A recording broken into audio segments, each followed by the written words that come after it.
నవరాత్రుల్లో అమ్మవారి అవతారాలు, అమ్మవారికి ఇష్టమైన ప్రసాదాలు. మొదటి రోజు బాలా త్రిపుర సుందరీ దేవి నైవేద్యం పులిహోర, కట్టె పొంగలి. రెండవ రోజు శ్రీ గాయత్రీ దేవి కొబ్బరి అన్నం పాయసం. మూడవ రోజు అన్నపూర్ణాదేవి అల్లపు గారెలు.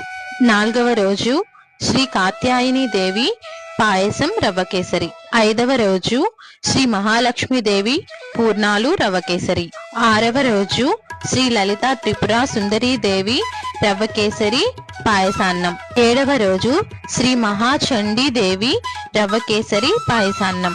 ఎనిమిదవ రోజు సరస్వతి దేవి పాయసం అటుకులు బెల్లం. తొమ్మిదవ రోజు శ్రీ దుర్గాదేవి పులిహోర పెరుగన్నం. 10వ రోజు శ్రీ మహిషాసురమర్దిని చక్కెర పొంగలి. 11వ రోజు శ్రీ రాజరాజేశ్వరి దేవి దద్దోజనం లడ్డు. మరిన్ని వీడియోల కోసం మన ఛానల్ ని సబ్స్క్రైబ్ చేసుకోండి.